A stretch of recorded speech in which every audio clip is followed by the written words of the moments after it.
The legend of Maria Makiling. Have you ever heard of a spirit so beautiful, so kind, and so mysterious that even mountains bend to her will?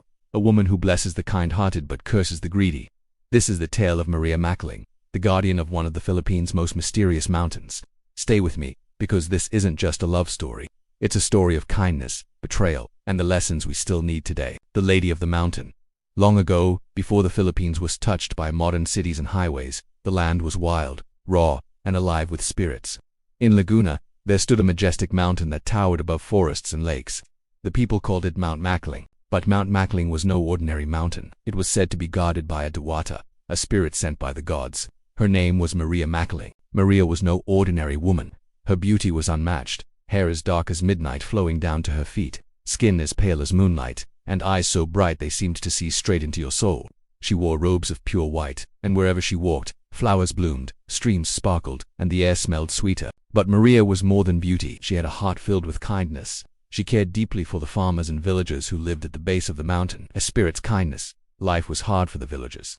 Typhoons destroyed crops. Fishermen often returned empty-handed, and hunger was never far away. But Maria always helped. When a poor farmer could not grow enough rice, Maria left sacks of golden grains by his doorstep.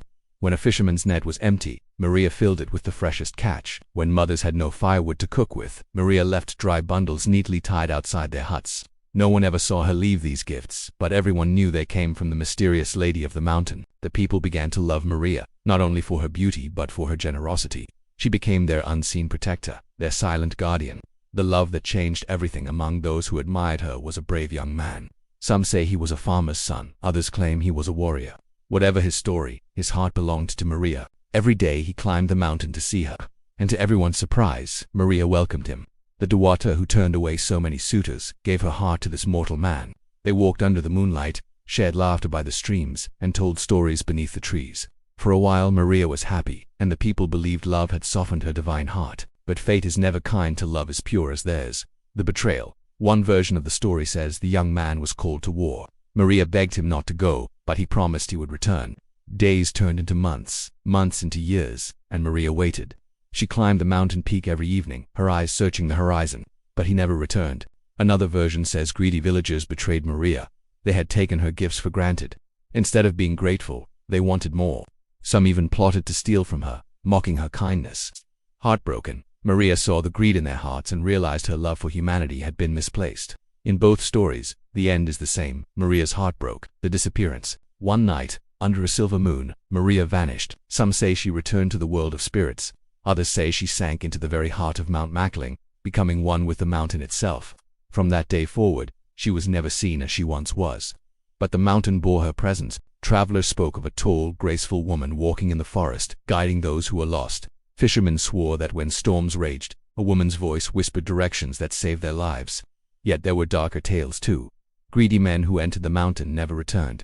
Their bodies were never found, as if the mountain itself had swallowed them whole. Even today, when the peak of Mount Makiling is covered in clouds, locals whisper that it is Maria's veil, hiding her as she mourns and watches.